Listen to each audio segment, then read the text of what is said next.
علیکم ورحمۃ اللہ وبرکاتہ۔ جیسا کہ آپ تمامی حضرات کو معلوم ہے، یہ رمضان المقدس کا مہینہ چل رہا ہے اور اس کی بہت فضیلت آئی ہے۔ اسی لیے ہمیں چاہیے اس مہینے کے اچھی طریقے سے احترام کریں۔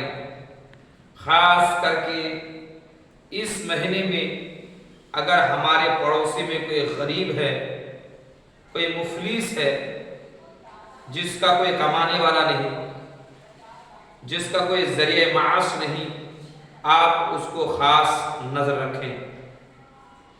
اس کے بارے میں اللہ کے مقدس نبی فرماتے ہیں کہ اس مہینے میں جو کسی غریب کو افطاری کراتے ہیں یا کسی کو بھی افطاری کراتے ہیں، اللہ تبارک و تعالیٰ اس کو روزہ رکھنے کا ثواب عطا فرماتا ہے۔ یعنی اگر کوئی انسان کسی انسان کو، کسی مسلمان کو، کسی کلمہ پڑھنے والوں کو افطاری کراتا ہے تو اللہ تبارک و تعالیٰ اس کو روزہ رکھنے کا ثواب عطا فرماتا ہے۔ جو افطاری کراتا ہے اس کو روزہ رکھنے کا ثواب عطا فرماتا ہے۔ یہ نہیں کہ اس کے جو اس نے روزہ رکھا ہے کہ اس کی روزہ رکھنے میں کوئی کمی ہوگا، نہیں، ان کا ثواب الگ ہے۔ اللہ کے مقدس نبی کی بارگاہ میں اللہ کے مقدس نبی صحابی رسول سے فرماتے ہیں، تم لوگوں کو افطاری کراؤ۔ میرے آقا کی بات سن کر صحابی رسول نے عرض کیا، یا رسول اللہ، ہمارے پاس کچھ نہیں ہے، ہم کیسے افطاری کرائیں گے، کیسے لوگوں کو کھلائیں گے، کیسے پلائیں گے؟ میرے آقا فرماتے ہیں، صحابی رسول، کیا تمہارے پاس ایک کھجور بھی نہیں ہے؟ کیا تمہارے پاس ایک گھونٹ دودھ بھی نہیں ہوگا؟ کیا تمہارے پاس ایک گلاس پانی بھی نہیں ہوگا کہ تم لوگوں کو افطاری کرا سکو؟ اللہ اکبر۔ اس سے پتہ چلا، معلوم ہوا کہ روزہ افطاری کرانے کا ثواب کتنا ہے۔ آج ہم فروٹ لیتے ہیں، اپنے لیے لیتے ہیں، کوئی بھی میوے خریدتے ہیں تو اپنے لیے خریدتے ہیں، اس میں کامیابی نہیں ہے۔ کامیابی اس میں ہے کہ ایک کی جگہ ہم دو لیں گے، ہمارے پڑوسی غریب ہے، ہم اسے افطاری کرائیں گے۔ جانتے ہیں، اور جو یہ افطاری کرانے کی دعوت کرتے ہیں، کبھی ان کی دعوت کو رد نہیں کرنا۔ جانتے حضرت غوث اعظم رضی اللہ تعالی عنہ، حضرت غوث اعظم رضی اللہ تعالی عنہ کی بارگاہ میں ایک مرید آتے ہیں، آ کر کے عرض کرتے ہیں، حضور آج آپ کی افطاری کی دعوت ہمارے یہاں ہے۔ غوث اعظم قبول فرما لیتے ہیں۔ اس کے جانے کے بعد پھر دوسرا مرید آتے ہیں، آنے کے بعد کہتے ہیں، حضور آج آپ کی افطاری کی دعوت ہمارے یہاں ہے۔ غوث اعظم رضی اللہ تعالیٰ عنہ اس کی بھی دعوت کو قبول فرما لیتے ہیں۔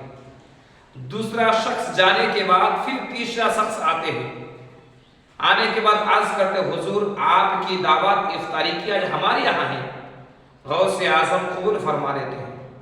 پھر تیسرا شخص جانے کے بعد پھر چوتھا شخص آتے ہیں، آنے کے بعد عرض کرتے ہیں، حضور غوث اعظم آج آپ کی افطاری کی دعوت ہمارے یہاں ہے۔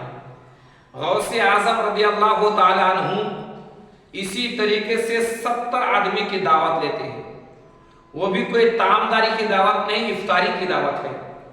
آپ جانتے ہیں کہ ایک علاقے میں افطاری کی ٹائم ایک ہی ہوتا ہے، اس میں ٹائمنگ میں کوئی چینجنگ نہیں ہوتا ہے۔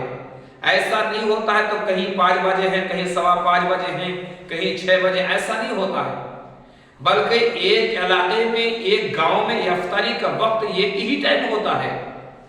ایک انسان کے یہاں افطاری کی دعوت 5:50 میں ہے تو 5:50 ان کے بھی ہیں، اور سب کے یہاں برابر فکس ٹائم ہوتا ہے۔ لیکن غوث اعظم رضی اللہ تعالیٰ عنہ ہے 70 آدمی کی دعوت لے لیتے ہیں۔ بتائیے یہ ممکن ہو سکتا ہے کیا؟ کسی مولوی کو، کسی امام کو، کسی مقتدی نے دعوت کی، ایک آدمی دعوت کر کے گئے، دوسرا جب آتے ہیں تو کہتے آپ نہیں لے سکتے، اس لیے کہ آلریڈی ہم کو دعوت مل چکی ہے، ہم چوتھے کی دعوت نہیں لے سکتے، اسی لیے کہ آلریڈی ہم کو پہلی دعوت مل چکی ہے۔ یعنی ایک کے علاوہ دوسرے کا کوئی گنجائش ہی نہیں ہے۔ لیکن غوث اعظم رضی اللہ تعالیٰ عنہ ہے 70 آدمی کی دعوت قبول فرما لیتے ہیں۔ اللہ اکبر۔ جب شام ہوتی ہے، وقت افطاری ہوتا ہے، غوث اعظم رضی اللہ تعالیٰ عنہ سب کے افطاری کرتے ہیں۔ جب مریدین آپس میں افطاری کے بعد گفتگو کرتے ہیں اور آپس میں کہتے ہیں تمہیں معلوم ہے؟ کہا کیا بات ہے؟ کہ آج بڑے پیر دستگیر روشن ضمیر عبد القادر جیلانی ہمارے ہی افطار کی۔ کہا نہیں، غوث اعظم تمہارے یہاں افطاری نہیں کیے ہیں، غوث اعظم تو ہمارے یہاں افطاری کیے ہیں۔ کہا نہیں، تیسرا نے کہا نہیں، غوث اعظم ہمارے یہاں افطاری کیے ہیں۔ تیسرا کی بات چوتھا اگر کہ کہا نہیں، غوث اعظم ہمارے یہاں افطاری کرتے ہیں۔ اسی طریقے سے افطار کے بعد لوگوں کی جمع غفیر ہونے لگے اور آپس میں چیمی گوئیاں ہونے لگے۔ سب کہتے ہیں کہ ہمارے یہاں دعوت ہے، ہمارے یہاں دعوت ہے، ہمارے یہاں دعوت ہے۔ لیکن غوث اعظم رضی اللہ تعالیٰ عنہ تھے تو کس کے یہاں تھے؟ بات سمجھ میں نہیں آ رہی ہے۔ سب خلفشار ہیں، سب پریشان عالم ہیں، سب اپنے گھر میں دعوے کر رہے ہیں کہ حضرت غوث اعظم ہمارے یہاں افطاری کیے۔ سبوں نے مشورہ کیا، چلو یہ بات حضرت غوث اعظم رضی اللہ تعالیٰ عنہ سے پوچھا جائے۔ تمام مریدین ان کے مدرسے میں پہنچتے ہیں۔ پہنچنے کے بعد اس مدرسے کے طالب علم سے پوچھتے ہیں کہ بتاؤ تمہارے استاذ غوث اعظم رضی اللہ تعالیٰ عنہ کہاں افطاری کی تھی؟ کہ غوث اعظم تو کل مدرسے میں افطاری کی تھی۔ اور لوگوں کی کنفیوژن بڑھ گئی، لوگ اور بھی ہکا بکا رہ گئے، یہ کیسے ہو سکتا ہے؟ یہ بچے کہتے ہیں غوث اعظم مدرسے میں افطاری کی ہیں، یہ مریدین کہتے ہیں ہمارے یہاں کیے تھے، تو پھر غوث اعظم رضی اللہ تعالیٰ عنہ کہاں افطاری کی؟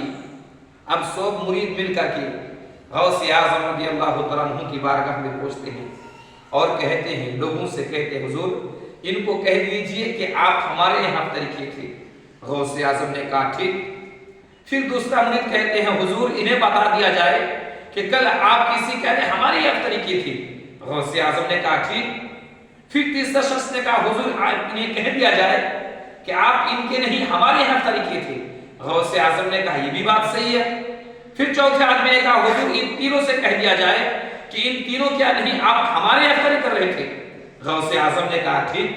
اور بھی خلفشر بڑھ گئی اور بعض آدمیوں میں مریدوں میں چیمی گویاں ہونے لگی۔ حضور غوث اعظم ہر ایک میں گھر میں جانے کی دعویٰ کر رہے ہیں۔ غوث اعظم رضی اللہ تعالیٰ عنہ فرماتے ہیں اے میرے مریدو، یہ تو 70 کا معاملہ ہے، اگر 70,000 کے افطاری کی دعوت ہوتی تو غوث اعظم 70,000 آدمی کیا پہنچا کرتے۔ اس سے پتہ چلا، معلوم ہوا افطاری کرانے کی اہمیت کیا ہے اور افطاری کرانے والوں کی اہمیت کیا ہے۔ اسی لیے ہمیں چاہیے اس ماہ مقدس میں لوگوں کو افطاری کرائیں، لوگوں کو کھلائیں پلائیں اور حتی الامکان کوشش کریں کہ ہم اس مہینے میں ذکر اذکار سے گزاریں، تسبیح و تحلیل سے گزاریں، نماز و روزے سے گزاریں اور اپنے ہاتھ سے کسی کو تکلیف نہ پہنچائیں، اپنی زبان سے کسی کو تکلیف نہ پہنچائیں، اپنے پیر سے کسی کو تکلیف نہ پہنچائیں، اپنے کان سے ہم غلط فحش باتیں نہیں سنیں گے، اپنی آنکھوں سے غلط کام نہیں دیکھیں گے۔ اگر ان سب چیزوں کو آپ مان کر کے چلیں گے، اللہ تبارک و تعالیٰ آپ کو رمضان کا رضا عید کی صبح ہی آپ کو عطا فرما دے گا۔ بزرگ دوستو، نوجوان ساتھیوں، انہی پر میں اپنی گفتگو کو آج ختم کرتا ہوں۔ السلام علیکم ورحمۃ اللہ وبرکاتہ۔